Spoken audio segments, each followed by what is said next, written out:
Assalamualaikum warahmatullahi wabarakatuh. Perkenalkan, nama saya Rani Barokah, NPM 22340014. Saya dari program studi pendidikan bahasa Inggris mata kuliah ke Muhammadiyah 3. Jadi kali ini saya akan membahas tentang kepribadian Muhammadiyah. Oke, langsung aja ya. Next. Nah, jadi apa sih kepribadian Muhammadiyah itu? Nah, jadi secara bahasa, kepribadian berasal dari kata pribadi, yang berarti sebagai perseorangan. Kepribadian dengan imbuhan ke dan an berarti sifat hakiki yang tercermin pada sikap seseorang atau suatu bangsa yang membedakan dirinya dengan orang lain atau bangsa lain. Jadi apa yang membedakan Muhammadiyah dengan gerakan lainnya? Gitu. Jadi dapat kita simpulin bahwa yang dimaksud dengan kepribadian Muhammadiyah adalah rumusan yang menggambarkan hakikat Muhammadiyah serta apa yang menjadi dasar dan pedoman amal, usaha, dan perjuangannya serta sifat-sifat yang dimilikinya. Oke, selanjutnya kita akan membahas tentang apa saja hakikat Muhammadiyah. Jadi di sini saya ada 2 poin. Yang pertama itu ada Muhammadiyah sebagai suatu persyarikatan. Menegaskan bahwa hakikatnya Muhammadiyah itu tidak lebih dari sebuah organisasi atau perkumpulan jamiah. Dan pada poin kedua, Muhammadiyah sebagai gerakan Islam. Apabila pada penegasan pertama menyatakan bahwa Muhammadiyah sebagai suatu persyarikatan yang tercermin wajah Muhammadiyah dari dimensi luar atau dimensi lahiriah, maka pada penegasan kedua ini tercermin wajah Muhammadiyah dari dimensi ruhaniyah, internal, dari dalam. Jadi keduanya satu makna dengan pengertian antara wajah, isi, jiwa, dan raga antara akal dan mata. Lalu selanjutnya, dasar amal usaha Muhammadiyah. Jadi kita akan membahas dasar-dasar amal usaha Muhammadiyah. Di sini ada 6 poin. Yang pertama itu hidup manusia harus berdasarkan tauhid, ibadah, dan taat kepada Allah semata.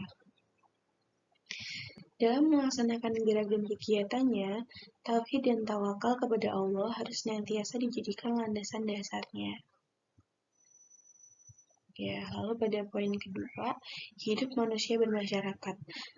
Menjadi warga serta masyarakat Muhammadiyah yang maju, aktif, dinamis dalam membangun. Lalu selanjutnya ada menegakkan ajaran Islam dengan keyakinan.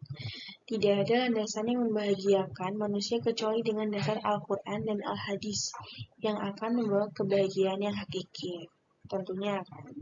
Lalu selanjutnya ada menegakkan dan menjunjung tinggi agama Islam dalam masyarakat. Itu wajib sebagai perbuatan ihsan dan islah kepada kemanusiaan. Lalu selanjutnya ada ittiba, langkah perjuangan Nabi. Jadi mengikuti jejak langkah perjuangan Rasulullah SAW adalah wajib dan menjadi syarat yang tidak boleh tidak dilakukan. Jadi sebaiknya harus dilakukan. Lalu yang terakhir ada melancarkan amal usaha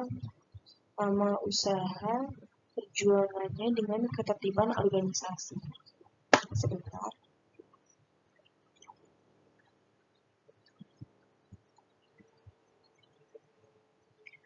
Jadi Muhammadiyah beramal dan berjuang dengan berorganisasi yang didasarkan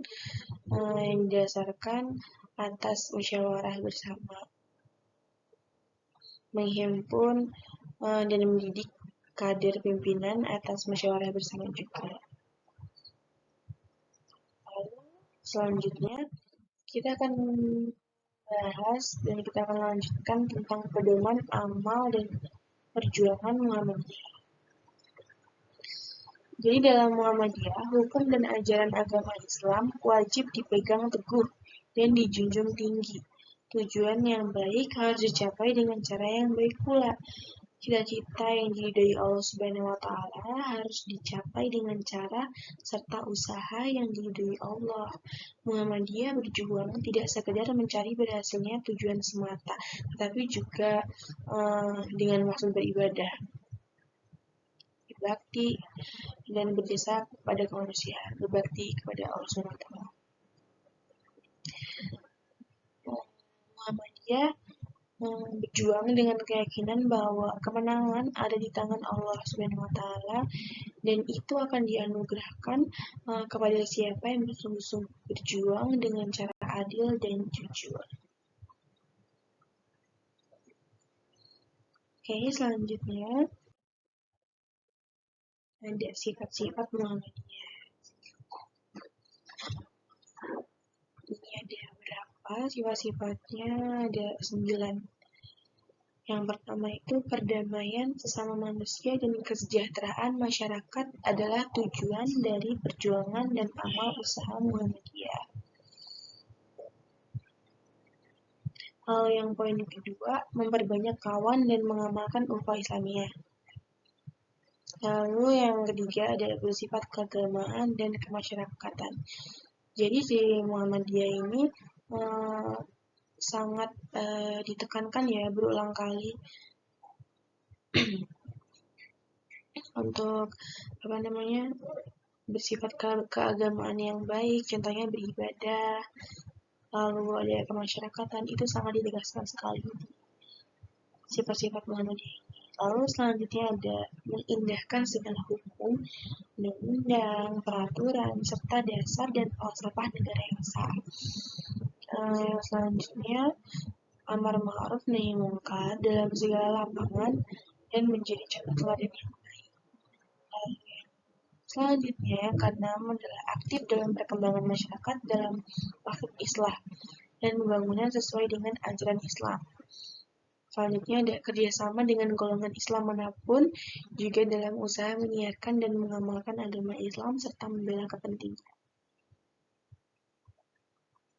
Jadi nggak boleh milih-milih,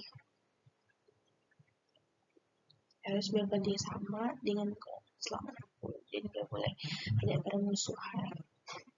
Selanjutnya ada membantu pemerintah serta bekerja sama dengan golongan lain dalam memelihara dan membangun negara untuk mencapai masyarakat yang adil, makmur, yang diridhoi Allah Subhanahu wa Ta'ala.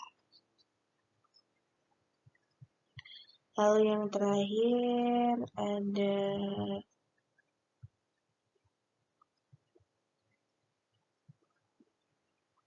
Muhammadiyah harus memiliki sikap adil dan korektif, yaitu tidak senang melihat sesuatu yang tidak semestinya dan ingin mengubahnya kepada yang lebih tepat dan lebih baik, meskipun mengenai diri sendiri.